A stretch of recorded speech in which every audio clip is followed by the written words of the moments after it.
Cole was born on a Thursday, November 14th, 1991. Cole was a precocious child. I say that because he was a handful.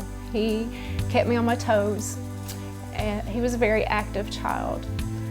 Cole was very smart, and he had a great sense of humor from a very young age. We could tell from a very young age that he was going to be very humorous. Funny, he's a cut up. Almost always in a good sense of humor about him. Fun to be around. People like being around him. He loved his family and was just a normal child. I remember, he loved fireworks, and so 4th of July was one of his favorite holidays, and he was the one you had to watch because he was going to be playing with the fireworks and probably burning himself. He was just fun. He was like everybody's little buddy, and just watching him grow up, and he'd always have me check him for armpit hairs and stuff like that as he grew up. It was just so funny. He's just a funny little guy. He was a smart kid. Yeah, he was a good baby. We got along really, really good. He was always in a good mood, and we pretty much talked him into doing anything. He was a really good guy. He would do anything for anybody. He was just one of those people that would just do whatever he needed to do. He didn't worry about himself, he just worried about everybody else. Cole used to like to look for four-leaf clovers. Loved cars, liked to hunt, loved being outdoors.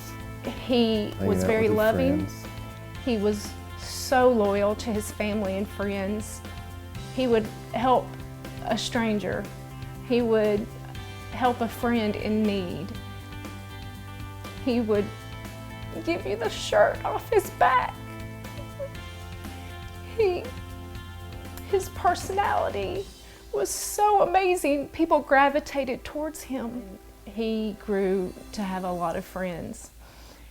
And unfortunately, during that time, he did gravitate towards older kids. And so he was hanging out with the wrong crowd. Unfortunately, he decided to start smoking pot. And I did not know. I was a single mom at the time, and I worked a lot. And I didn't know that he was doing that.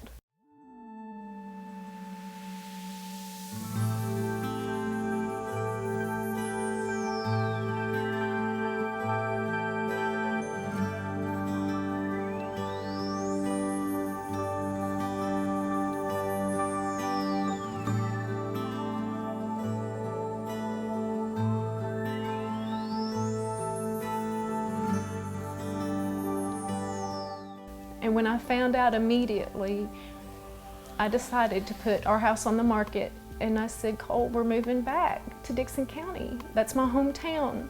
It's a small town. Everybody looks out for each other. It's a small community. And my parents live in Dickson County. My sisters live in Dickson County.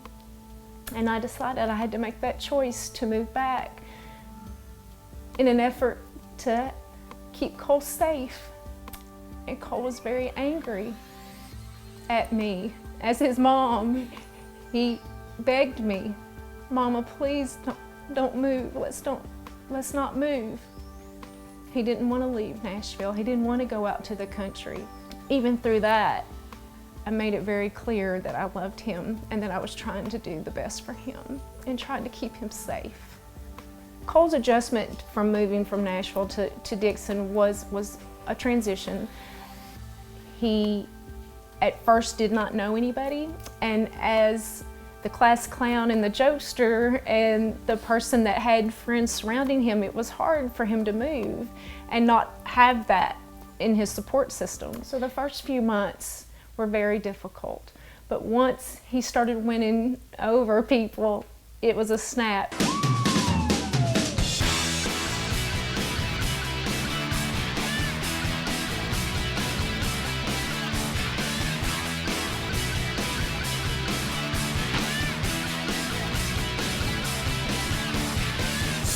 He adjusted well, and friends, just like in Nashville, they flocked to him, they gravitated towards him because of his beautiful personality, his wonderful love of life.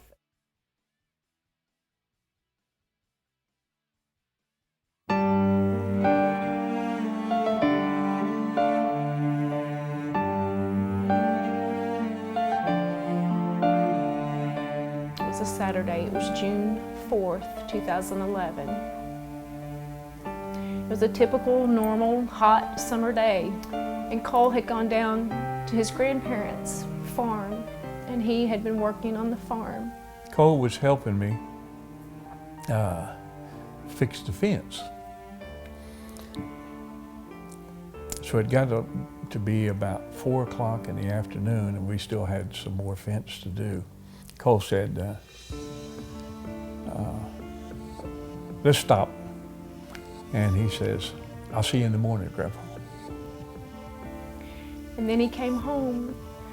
So his job, his chore, after he had gone down to the farm and done his chores down at the farm, was to come home and clean up his room. And we were cleaning the house that day. He finished up and told his mom he was wanting to take a shower real quick and run up the road to visit with a friend for a little bit.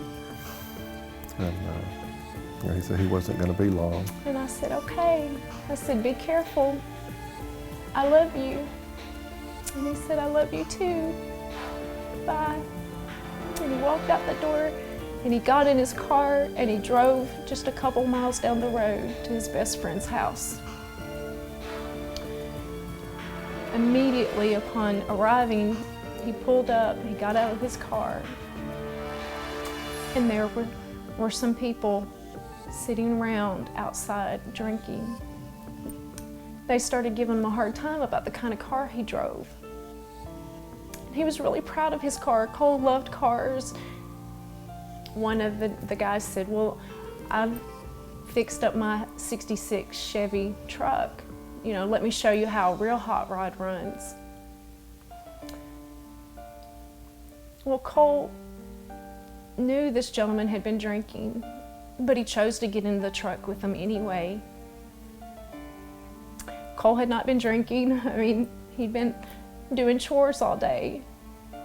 So he jumped into this truck. He was a sober passenger, but he made that decision to get in the vehicle with this man whose blood alcohol content was .144.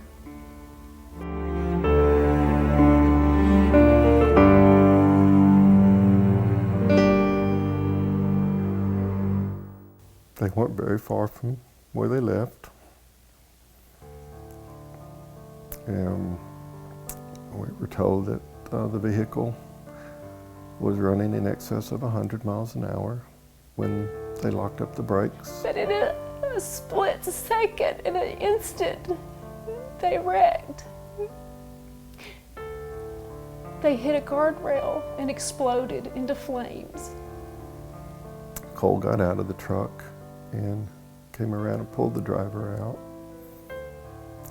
And that's when he realized he was on fire and was trying to put himself out. And was calling out for help. And basically he had to stop, drop, roll, and put himself out. A Good Samaritan had stopped and helped him also. And he kept telling this Good Samaritan, please call my mom, please call my mom. His first thought was to call me.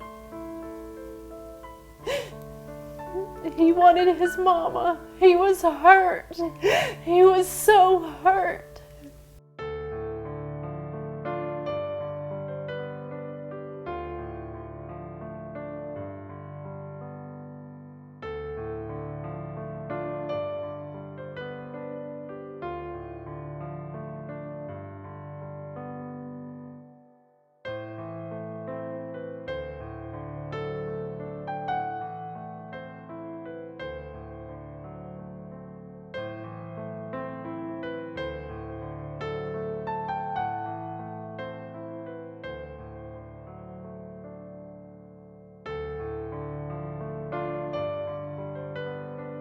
By the time we arrived at the scene of the crash, the police had barricaded off the crash, so we could not get down to Cole.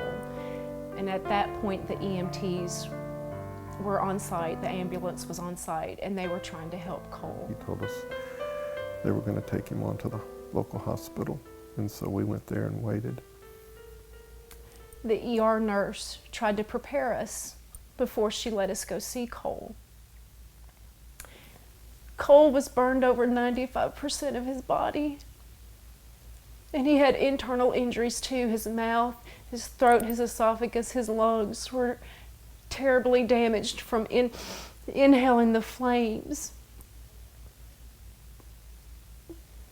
When we walked into the ER, Cole was laying completely naked. And he was burned from the top of his head to his ankles. And how he could speak, I don't know. I guess it was a gift, my final gift. But he said, "I'm sorry, it was stupid." And I know he told me that because he knew my heart, and he knew my heart was going to be broken. And I think he told me that to prepare me for this lifelong journey of grief that I'm on now. Because if he could change his decision, he would. If he had that second chance, he would. He would not do what he did. The phone rang at Kathy. It was Kathy, and I answered it. And we're all sitting in the kitchen, you know, just talking because my brother had just arrived. And she said, "Cole's been in a really bad accident." And she's like, "I don't know how he is." And I said, "Well, okay." I was kind of stunned. I thought, you know, he's gonna be fine. He's gonna be okay. Well, we were in South Carolina for vacation. We had just gotten there. We were there maybe an hour, hadn't even unpacked. And we got a phone call, and he said that Cole had been to an accident, but that's all they knew. It was from my brother's wife at the time, but that's all she knew. So we were thinking, Broken arm, yeah, maybe. He'll maybe, be okay. nothing, you know. And then I'd say maybe 20 minutes later, it was another phone call, and he was life flighted, and we're like, okay, even still, maybe, you know, broken arm, something like that. No idea that it was bad.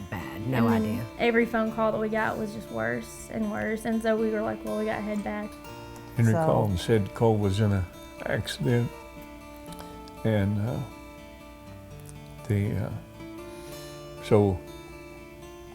and that they were going to lifeline him to Vanderbilt. And so we left Gallatin and went to the hospital. And I just so happened to run into somebody I knew, and she flagged me down. I went over and talked to her, and she told me that Cole had been in a bad accident. One of the guys involved in the accident had already died. And I didn't go home or nothing. I immediately rushed to the hospital on the motorcycle.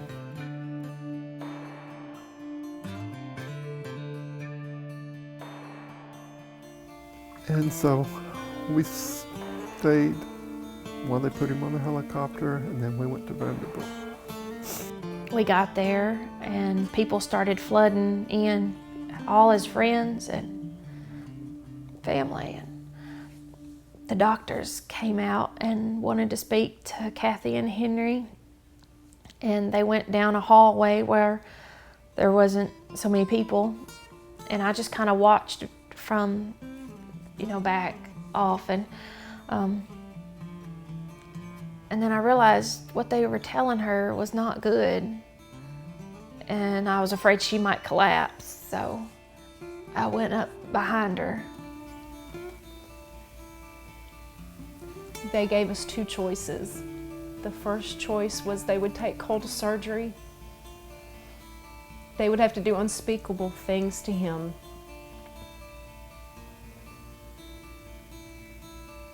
They would have to remove his skin and muscles and amputate. He had less than 5% chance of surviving that surgery. And if he did, he would never be the same. He would never be able to take care of himself. he would be trapped in this body. And anybody who ever met Cole would know instantly he would be in agony. And he wouldn't have wanted to live that way. He was just extremely outgoing. And to be trapped in a body like that would have been horrible for him. He loved life and he liked doing stuff. And he wouldn't have been happy. Or the second choice would be to take him directly to the burn unit at Vanderbilt, the ICU, and let us say goodbye to him. And that's what we did. We chose to let him die in peace, so family and friends could come and say their final farewell. Talked to him and sang to him, prayed for him. And we got to be with him when he passed. So, but we got to touch him and look at him and Talk to him. and talk to him. And then, you know, before we left the room, I put the sheet over his face and kissed him a few times. And so I'm glad that we got to do that. And And at 5:10 a.m., June the 5th, he took his last breath.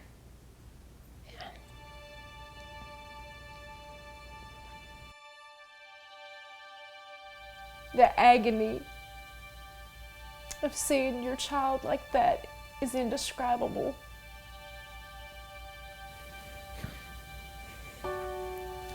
This experience has been very difficult.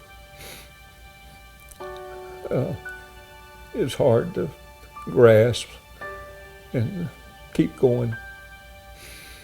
And don't realize what you've lost until they're gone.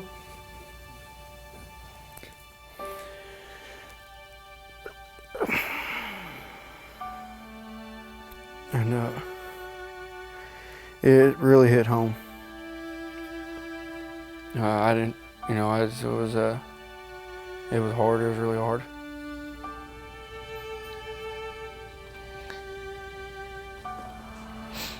That's just changed our whole family forever.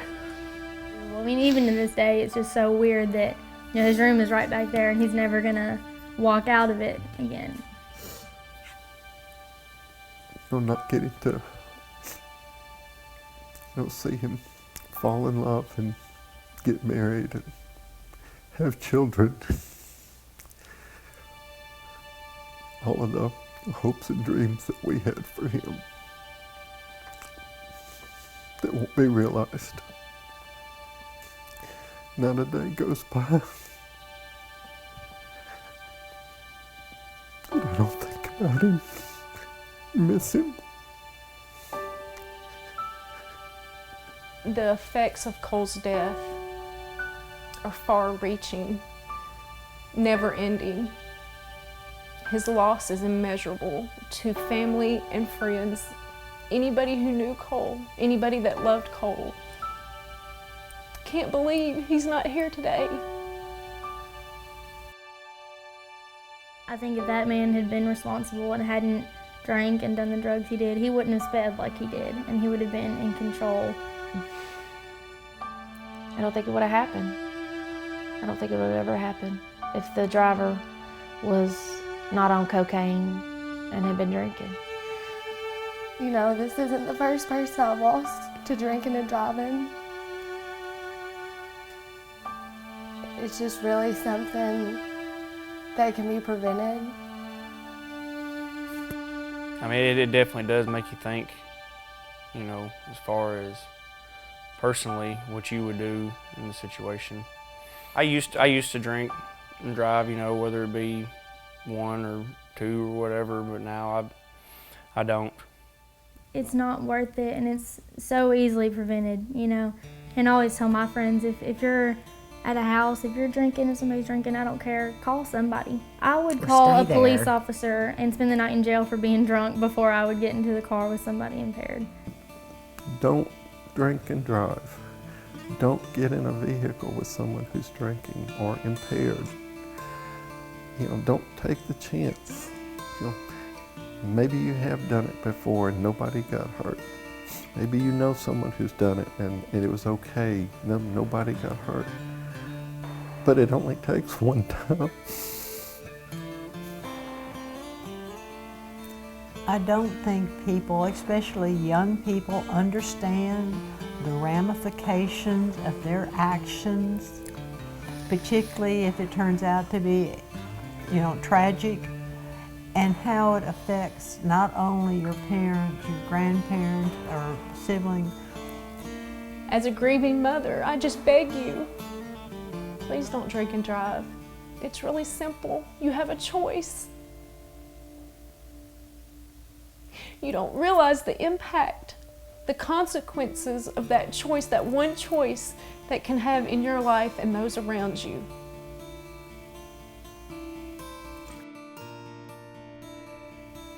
Within months of Cole's death, I realized as his mother, I can be his voice. I knew MAD, Mothers Against Drunk Driving, was a nonprofit organization that reaches out and tries to bring awareness about drinking and driving. And when I called, they told me about the different opportunities to volunteer and to give back. It resonated with me that MAD was a program that I wanted to be a part of. I'm Cole's voice. He's not here anymore. So I can choose the path that I take and to bring awareness to the issue of drinking and driving. If I can change one person's outlook, then Cole's death is not in vain.